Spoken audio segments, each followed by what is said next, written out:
Hi everyone. Hopefully you can see my screen. Your future self called, and she has questions about your pension. So today is all about just really understanding your current pensions, and just sort of giving you some advice and tips on how to do that. So I'm Verity Brown. I'm a money mentor at Women's Wealth, and it's just half an hour, and there will be a replay. So don't worry if you feel like it's too much information. We will be sharing a replay that you can watch over again, plus some different resources that you can go through and look at as well. So let's begin. So let's first of all talk about how pensions actually work. So remember, I'm speaking here to a variety of people. I don't know where your pension knowledge is. Also, we're going to have people in here who are lower income, higher income. So some of the information may not feel as relevant to you, and some of it will. So just bear with me in terms of I'm trying to make sure that I sort of cover everything for everyone. So, first of all, there are different types of pensions, and the two main types are defined benefit and defined contribution. Now, defined benefit is used to be very popular, and basically it sort of had to start being transferred to defined contribution because of the cost to employers. Because what defined benefit is a guarantee that your employer makes of an amount that they will sort of give you on retirement. Now, this used to be final salary with the view that you would get higher and higher and higher in salary as you went through your career, and then you would get that amount as final salary. A lot of it is now more career average. You may notice it's seen as care when you're reading sort of information about it. And really, this only generally exists in more of the public sector. So NHS, teachers, civil service. So if you're in one of those sort of arenas, then there is a high chance you will have a defined benefit pension. They are known as something to really appreciate because you're not directly contributing, and the risk is on the employer, so to speak. And then we've got defined contribution, and this is much more common now. So if you're employed in private sector or public sector where they don't have defined benefit, you'll probably have a defined contribution. And basically what this means is you and your employer will contribute each month. That money is invested. And at the end of when you can claim your pensions, which I'll go through, it's constantly changing. But when you can claim your private pensions, you then withdraw sort of your contributions, your employer contributions, plus your tax relief, plus growth. So that's sort of how a defined contribution will work. And if you're self-employed, you will still have something, a defined contribution, but it's probably known as a SIP, so more of a private pension. So I just wanted to state that so you could have a think about what you have. In the chat, can you put if you have defined benefit, defined contribution, or you don't know, or you may have a mixture, just so I know generally what kind of pensions we have within the group today. And whilst you're all doing that, there's also different ways that your pension can be paid in terms of defined contribution. So we have net pay, salary sacrifice, and relief at source. So it's also worth trying to understand which one you have. So let me have a look. So we've got a mix, defined contribution, DC, DC, don't know, a mix, DC, both DC. So, okay, so we've got quite a few mix and quite a few defined contributions. So that's really good to know. Thank you, everyone. So it's good to know kind of how your pension works, net pay, salary sacrifice, relief at source. And that is something that you can often see through your payslip. But if you're not sure, speak to sort of a scheme administrator, HR, the provider, whoever you feel is someone that you can contact.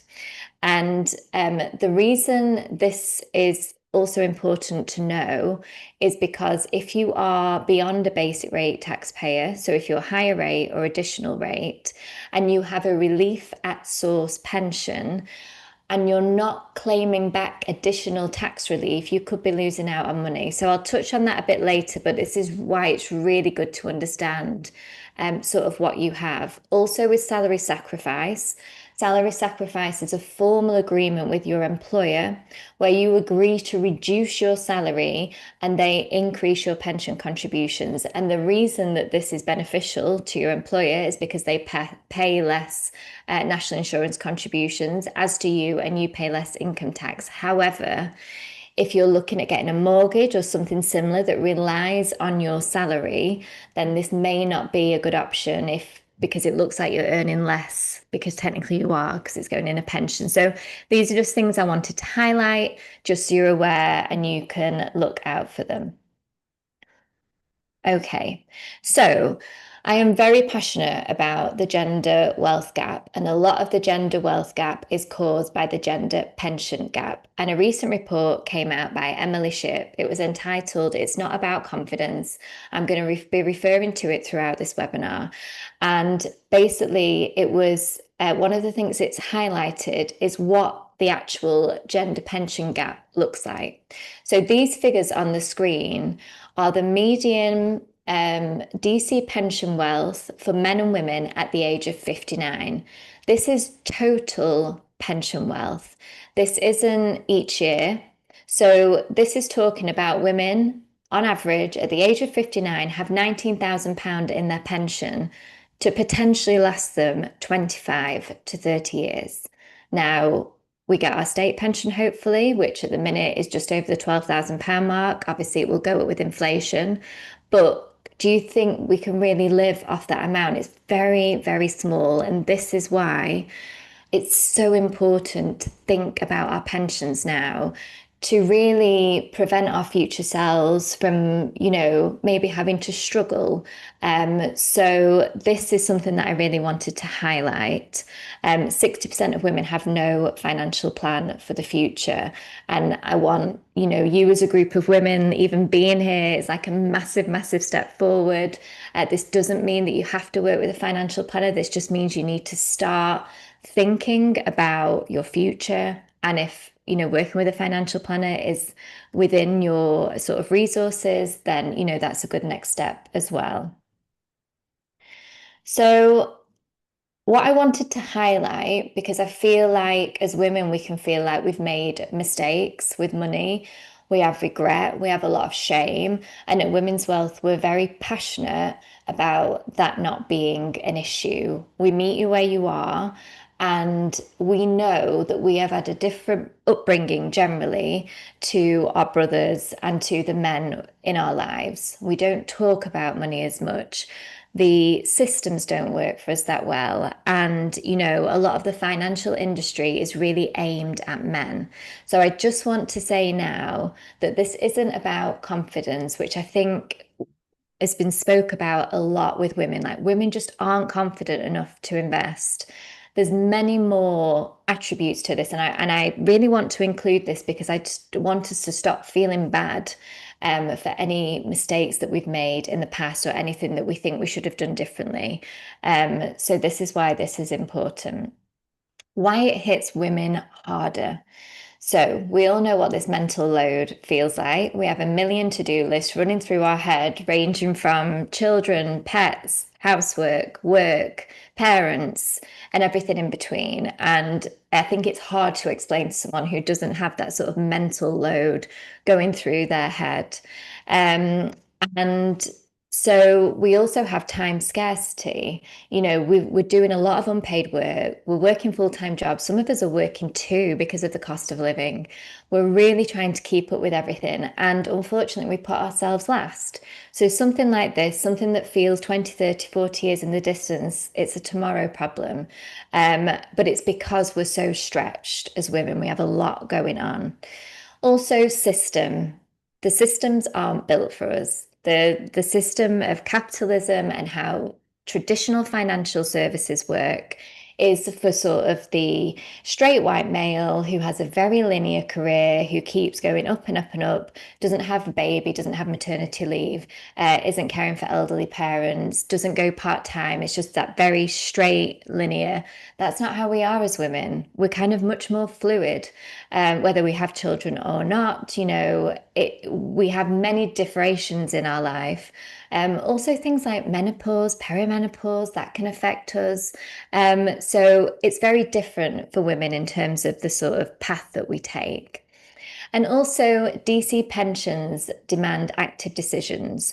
So when companies started to realize that they could no longer support DB pensions because it was just costing way too much, they started switching over to DC pensions.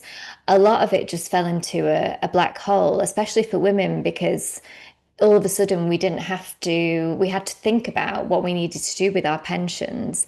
And that's why auto enrollment came in and was very, very important, because you had to opt out of a pension in most circumstances. Not everyone is eligible, but you had to opt out of a pension rather than opt in. And that helped get people back into saving for their retirement.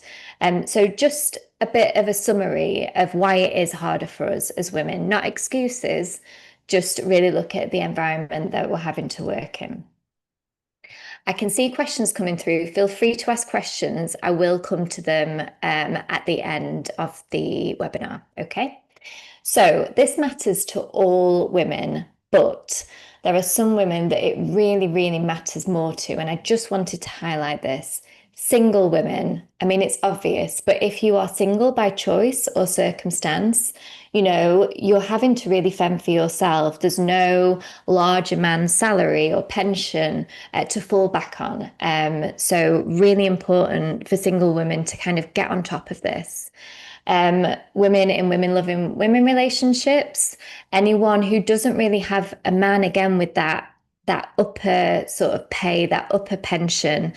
We live longer generally as women. We have many more years to fund with our pension. And this is why that pension wealth gap is so scary, because our pensions are generally smaller, but we have longer to fund. So that's why, for two women in a relationship, they don't have sort of the extra that the man potentially got to fill those gaps. Women from working class backgrounds. I'm working class myself. And when my father passed, he rented his home and had no savings. So I can't rely on inheritance for my retirement fund. I'm having to build it real life for me in my own lifetime. And I don't think this is spoken about enough, like people who aren't going to get an inheritance. But also within financial planning, it's great if you are going to get an inheritance, but it's not something you can necessarily rely on, because it can get quite sticky and messy with inheritance. What you're expecting may not happen. There may be tax involved, etc. So it's just something to think about when we're really having to build our own and not rely on sort of generational wealth passing down. And also career breakers and part-timers. Like I say, women are much more fluid. We may have taken career breaks to have children, to adopt, to care for someone that we love. Maybe because of our health, we needed to take a break. We wanted to go part-time for a better life. So again, it's not linear. And so we need to make sure that we're really making the most of it in the times that we can. So in the times that we have to step back from contributions or whatnot, then we've sort of already done a lot of the heavy lifting in other times of our life. Okay, so let's look at why pensions can be so powerful. We hear like you should put into your pension, it's a great tax wrapper, etc. But why? So this is for if you're employed. If you're self-employed, this doesn't apply. But if you're employed, your employer contributes too. So let me give you an example. So there is sort of a regulation that a minimum of 8% needs to be paid into your DC pension. And that is between you, your employer, and tax relief. And your employer needs to pay in a minimum of 3%. Now, it's worth knowing what yours is. Are you paying 5% or 4%, and your employer's paying 3%? Is it different? Are they paying higher and you're paying higher?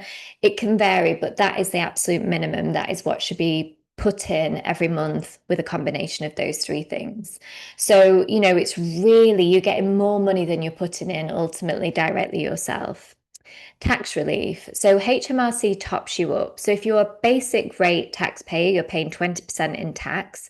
If you put £80 in, HMRC will put an additional £20 in, and it will be £100 total. So you're getting additional money from HMRC. So this is also why it's important, because this is a way to become more tax efficient when you're looking at what you get paid, how to be more tax efficient, more tax savvy with your spending, your saving, your tax wrappers.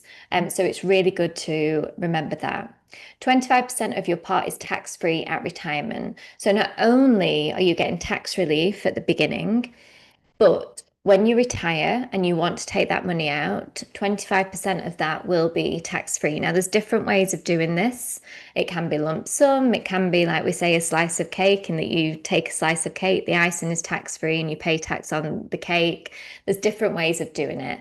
But just so you know that 25% is tax-free, so you get tax relief at the beginning, and you're also getting tax savings at the end.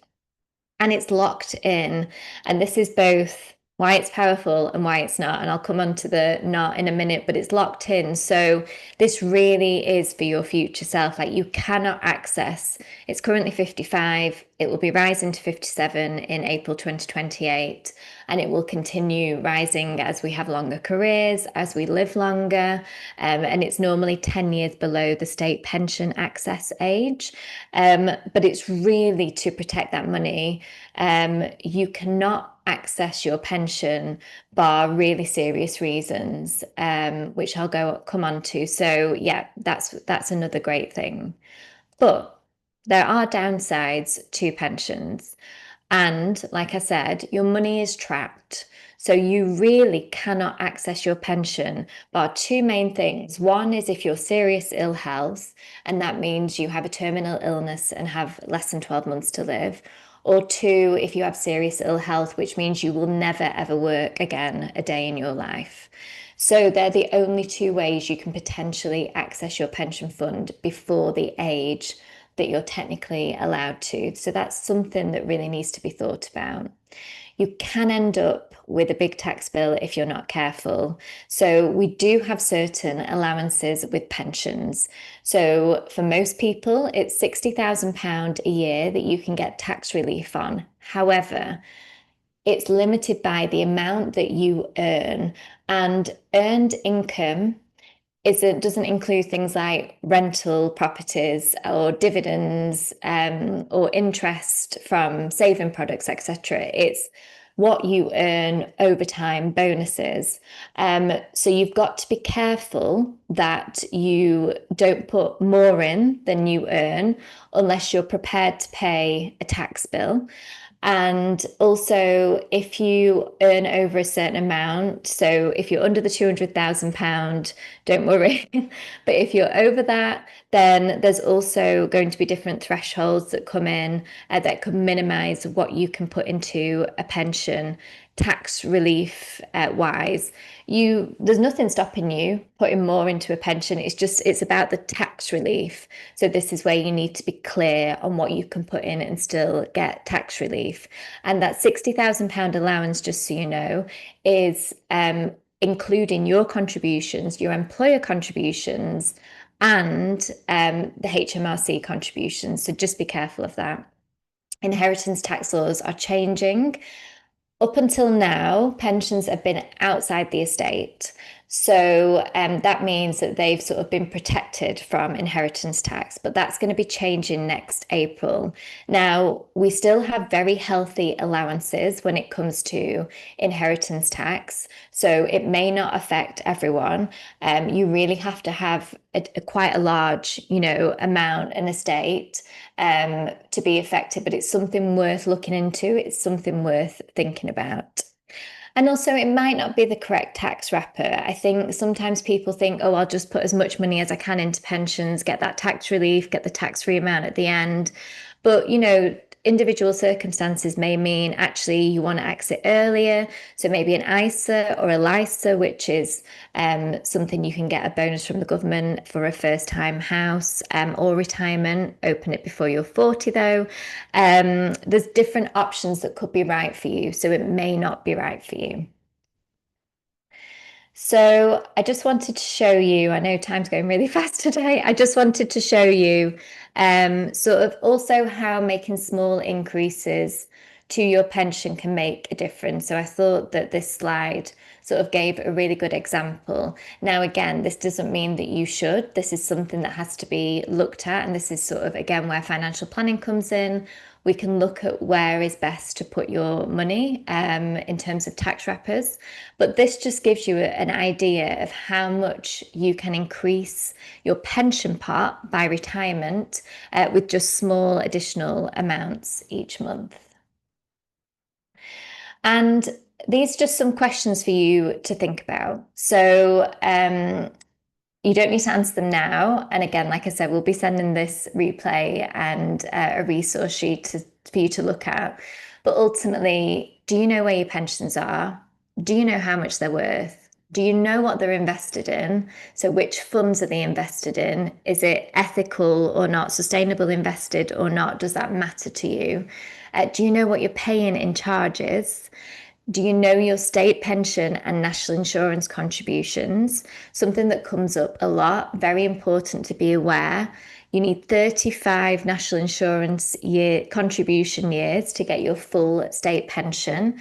Some people want to fill in gaps, and that may be a good idea if you are nearing the end of your working life. But if you can naturally and organically build 35 years up through work, then just be aware that voluntary payments to your national insurance contributions are not refundable.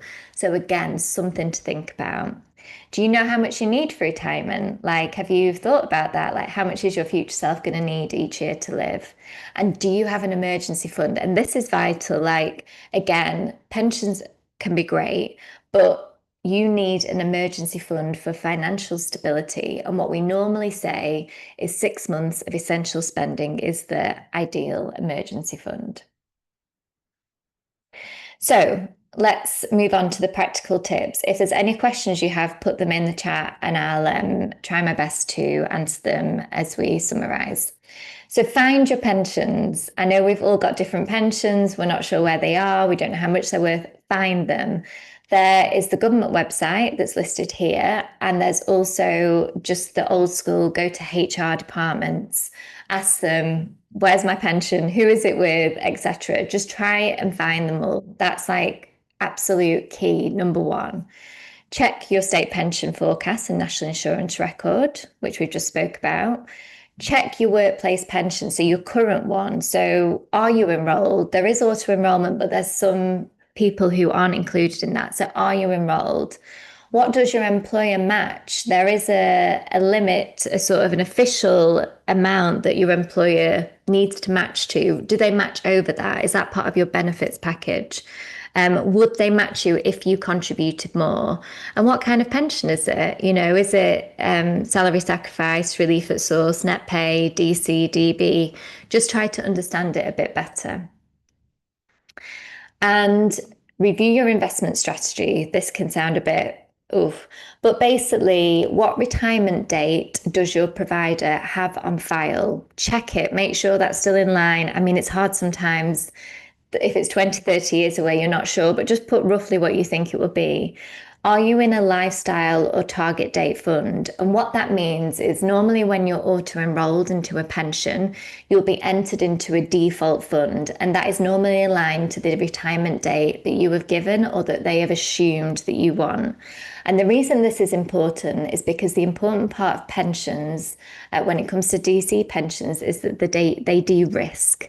So what that means is the closest you get to retirement, it moves down from more higher risk, so like equities, to more lower risk assets. So like fixed interest, like bonds and cash. And you want to be making sure that you're getting that right, that you're not losing out on potential growth, but you're also not going to try and cash in when it's really heavy in equities and if there's been a market crash. So this is really, really important to make sure that matches when you want to retire. And just, think about all those things. And then also beneficiaries. A lot of people don't know that they need to add beneficiaries. So that's really important to log in and do that, because it's not automatic.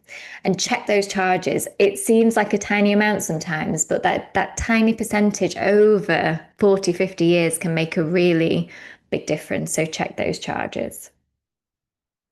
So some people ask, like, well, when do I work with a financial planner and what can I do on my own? And here I've just sort of given a couple of examples of when you're not sure. This could be a time to work with someone who can be by your side and sort of go through it all, build cash flows for you, help you understand what it looks like.